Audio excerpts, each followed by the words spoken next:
غلط قدم اٹھتا ہے تو ہم یہاں سے یہ طے کر کے جائیں گے کہ کچھ بھی ہو لیکن ہم دین کے خلاف قدم نہیں اٹھا سکتے، نہ اٹھانے دیں گے نہ اٹھائیں گے، اور یہاں سے یہ عزم لے کر جائیں گے کہ ہمیں دین پر جینا ہے مرنا ہے۔ آپ یاد رکھیے اللہ تبارک و تعالیٰ کا وعدہ ہے انا نحن نزلنا الذکر وانا لہ لحافظون، کہ ہم نے یہ کتاب ہدایت یہ قرآن مجید اتارا ہے اور ہم ہی اس کی حفاظت کرنے والے ہیں۔ آج افسوس کی بات یہ ہے کہ ہم نے کتاب ہدایت کا پیغام بھلا دیا۔ آپ یاد رکھیے جس طرح اللہ کا وعدہ اس کتاب ہدایت کی حفاظت کا ہے، جو اپنے آپ کو اس کتاب سے وابستہ کرے گا، اس کے پیغام سے وابستہ کرے گا، اس کے نظام زندگی سے وابستہ کرے گا، اور جس شخصیت پر جس ذات پر یہ کتاب نازل ہوئی اس ذات سے اپنے آپ کو وابستہ کرے گا اور اپنی جان و مال کی بازی لگانے کا عزم لے کر یہاں سے جائے گا۔ اللہ کا وعدہ ہے، اللہ نے اس کتاب کی حفاظت کا وعدہ جس طرح کیا، اسی طرح اللہ تبارک و تعالیٰ کا یہ وعدہ ہے کہ جو اس کتاب سے اپنے آپ کو مربوط کرے گا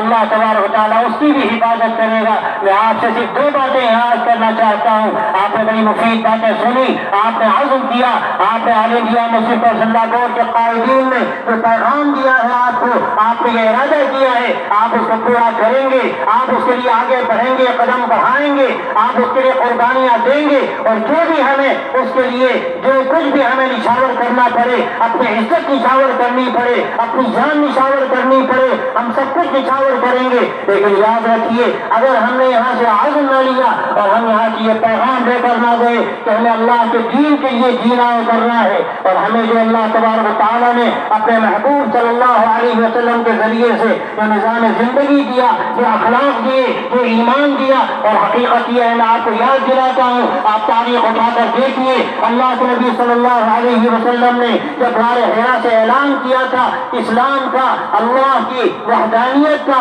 اور صحیح راستے پر آنے کا، اس وقت کون تھا اعلان کرنے والا؟ ایک شخصیت اعلان کرنے والی، ایک آدمی ماننے والا، چار آدمی ماننے والے، لیکن یہ پیغام آگے بڑھا، اللہ تبارک و تعالیٰ نے ایک جماعت تیار کی۔ مکہ مکرمہ کا حال آپ جانتے ہیں، وہاں کون سا علم تھا اس وقت، اور کون سی ثقافت تھی، اور کون سا تمدن تھا، اور کون سی دولت ان کے پاس تھی، لیکن آپ کو معلوم ہونا چاہیے کہ وہ مکہ مکرمہ اگر قلم تلاش کیے جاتے تو شاید 10 قلم نہ ملتے، لیکن اسی مکے سے جو آواز اٹھی، جو قربانیوں کے ساتھ صحابہ نے وہ آواز اٹھائی اور وہ دین سارے عالم میں پھیلا، اس اخلاق اور وہ ایمان کا جو آواز وہاں سے بلند کیا گیا، اللہ کے نبی صلی اللہ علیہ وسلم نے پھر مدینہ طیبہ میں وہاں سے وہ نظام چلایا، اس کے نتیجے میں سارے عالم میں دین پھیلا۔ آپ جانتے ہیں کہ کون سی طاقت تھی جس کے نتیجے میں سارے عالم میں اللہ تبارک و تعالیٰ کے فضل سے یہ دین پھیلا اور لوگ اس کے گرویدہ ہوئے، لوگ اس کے فریفتہ ہوئے۔ یہ سب سے بڑی طاقت ایمان کی طاقت تھی، یہ طاقت اخلاق کی طاقت تھی۔ حضرت صحابہ کے واقعات دیکھیے، حضرت سعد بن وقاص رضی اللہ تعالیٰ عنہ جب ایران کے ساحل پر پہنچے، دجلہ کے ساحل پر ان کو آگے جانا تھا، وہ نہیں جانتے تھے یہ تیراکی کیا فن ہے، تبھی ان کو سابقہ نہیں پڑا۔ انہوں نے عمار بن یاسر سے مشورہ کیا ہمیں کیا کرنا چاہیے، تو عمار نے کہا کہ اگر یہ جماعت انہی صفات پر آج بھی قائم ہے جس صفات پر اللہ کے نبی صلی اللہ علیہ وسلم نے اس کو ڈھالا تھا، کوئی طاقت روک نہیں سکتی، آپ دریا میں گھوڑے ڈال دیجیے۔ صحابہ نے دریا میں گھوڑے ڈال دیے، اور جب دیکھا ایرانیوں نے کہ گھوڑے دریا پر چلتے چلے آ رہے ہیں، انہوں نے کہا دیو آمدن دیو آمدن، یہ تو جن ہیں، یہ دیو ہیں، کون مقابلہ ان کا کر سکتا ہے، اور پورا شہر خالی ہو گیا۔ میرے دوستوں میرے بھائیوں، میں آخری پیغام آپ کو یہ دینا چاہتا ہوں، آپ یہاں سے طے کر کے جائیے، ہمیں اپنے ایمان پر مضبوط رہنا ہے، ہمیں اپنے اخلاق کو آگے بڑھانا ہے، اپنے اخلاق کو بلند کرنا ہے۔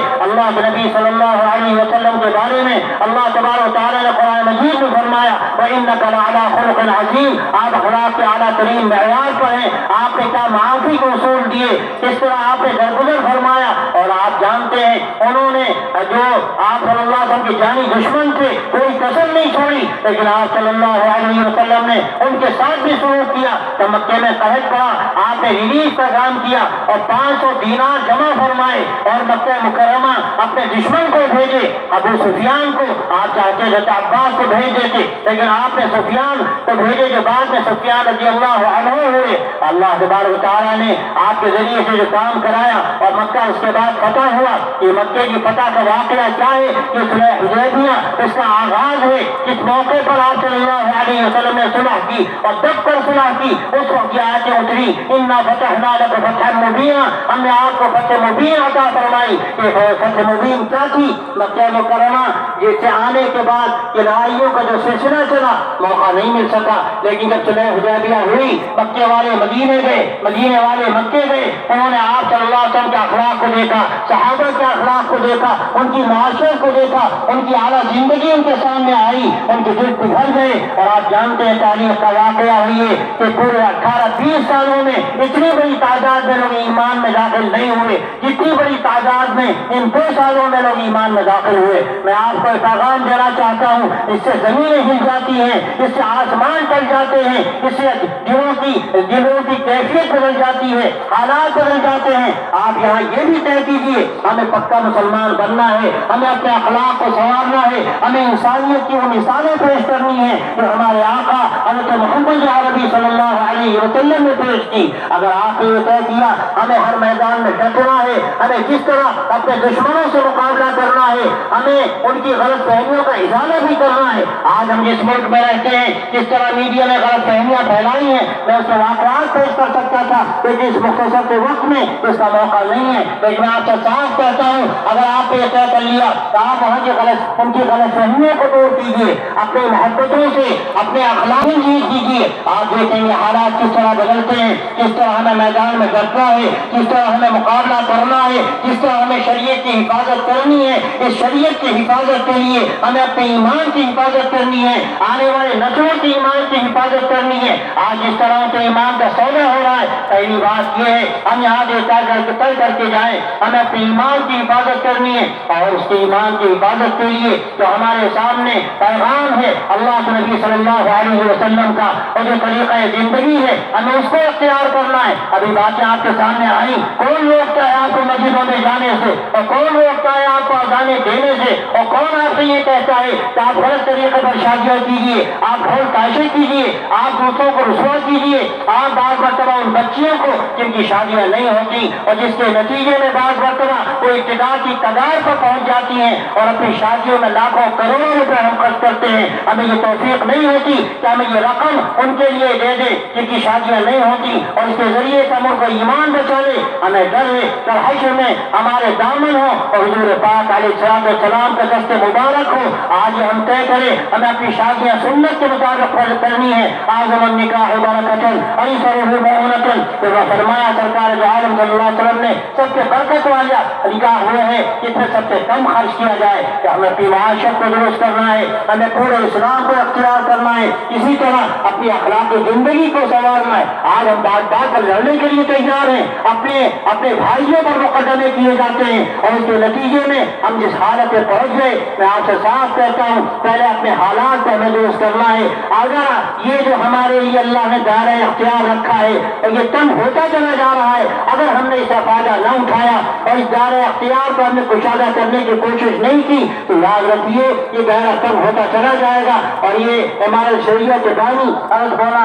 ابو المحاسن محمد سجاد بہاری رحمۃ اللہ علیہ کا یہ بہت ہی فکر انگیز ان کی بات ہے کہ یہ دائرہ اختیار ہے، اگر اس سے ہم نے فائدہ نہ اٹھایا تو یہ دائرے کم ہوتے چلے جائیں گے۔ آپ جانتے ہیں دائرے کس طرح کم ہو رہے ہیں، آج اپنی شادیاں ہم غلط طریقے پر کر رہے ہیں، اس کا ڈر ہے کل پابندیاں لگا دی جائے تو تم شریعت کے مطابق نکاح نہیں کر سکتے۔ آج اپنی مسجدوں کو ہم نے ویران کیا، ہم خطرے میں پڑ گئے، آج ہماری مسجدیں مسمار کی جانے لگی، آج وہ خطرے میں آ گئی۔ میرے دوستوں میرے بھائیوں، اللہ تبارک و تعالیٰ نے ہمیں جو موقع دیا عمل کرنے کا، اگر ہم نے اس سے فائدہ نہ اٹھایا، آپ یہاں سے پیغام لے کر نہ گئے، اپنے ایمان کو مضبوط کریں گے، ہم شریعت پر عمل کریں گے، اپنی مسجدوں کو آباد کریں گے، شریعت کے مطابق وراثت کو ہم تقسیم کریں گے، ہم اپنے بچوں کو برائیوں سے بچائیں گے، نشے سے بچائیں گے، جوئے سے بچائیں گے۔ آج مسلمان نسل کدھر جا رہی ہے، ہمارے نوجوان موجود ہیں، اللہ کے نبی کے دین کے سپاہی بننے کا عزم لے کر جائیں اور یہ طے کر کے جائیں، اور یہ اللہ کے نبی صلی اللہ علیہ وسلم فرمایا اور کیسی بڑی سعادت ہے تو ہمارے نوجوانوں کو حاصل ہے کہ اگر اللہ کی بندگی کے ساتھ یہ جوانی آگے بڑھے، اللہ تبارک و تعالیٰ کل قیامت کو ان کو عرش الہی کا سایہ دے گا۔ آپ یہاں سے طے کیجیے، اپنے محلے کو بدلنا ہے، وہاں کی نشے کی لعنتوں کو ختم کرنا ہے۔ اور میں مثال دے کر کہنا چاہتا ہوں، ہمارے پیام انسانیت میں اس طرح کے کام ہوتے ہیں کہ ہم ہر نوجوان کو قریب کرنے کی کوشش کرتے ہیں، وہ غلط کاموں میں لگا ہوا ہے اور نشے میں ہے، ہم نشے کی لت چھڑانا چاہتے ہیں۔ بعض علاقوں میں الحمدللہ کام ہوا، 1,000 نوجوانوں کو نشے سے نکالا گیا، اس کا نتیجہ کیا ہوا؟ آج ہمارے برادران وطن ہمارے سامنے آ کر جھکنے لگے، انہوں نے اس کا اعتراف کیا، ہم آپ کو نہیں جانتے تھے، ہمیں غلط فہمیاں تھیں، ہم یہ سمجھتے تھے کہ آپ مسجد جانے اور مدرسہ جانے، آپ کو کیا مطلب اس ملک سے، آپ کو کیا مطلب یہاں کے سماج سے۔ ہمارے مسلمان بھائیوں، یہ ذمہ داری ہے، ہمیں اس کو یاد رکھنا چاہیے، اس سماج کو دینے والا کام ہمارا ہے، ہم ہمیشہ کاسے گدائی لیے کھڑے رہتے ہیں، ہمارا کام لینے کا نہیں ہے، ہمارا کام دینے کا ہے۔ انشاءاللہ جس ہم دینے کی صفت پیدا کریں گے، ایمان کو، اخلاق کو، اپنی زندگی کو، زندگی کے ایک نئے انداز کو آپ دیکھیں گے انشاءاللہ حالات بدلیں گے، پھر ہمیں شاید در ٹھوکریں کھانی نہ پڑے، اوقات ہے جگائی دے کر ہمیں جگہ جگہ جانا نہ پڑے، لیکن اس کے لیے آپ عزم کر کے جائیے، اپنے ایمان کی حفاظت کا، ایمان کو مضبوط کرنے کا، اللہ پر یقین کا، اور اس کے ساتھ ساتھ اپنے اخلاق کی بلندی کا، بہتر سے بہتر سماج کو بنانے کا اور لوگوں کے سامنے بہتر نمونہ پیش کرنے کا۔ اگر آپ نے عزم کیا، آپ کا آنا مبارک، آپ کا جانا مبارک، آپ ایک پیغام لے کر جائیں گے، ایک حوصلہ لے کر جائیں گے، اور انشاءاللہ پھر آپ دیکھیں گے اللہ کی مدد کیسی ہوتی ہے۔ اللہ تعالیٰ ہم سب کو توفیق عطا فرمائے، آپ کی حاضری کو اللہ قبول فرمائے، اور یہ قافلہ رواں گواہ رہے، اور اللہ تعالیٰ کو منزل مقصود تک پہنچائے۔ وآخر دعوانا الحمدللہ۔ نعرہ تکبیر۔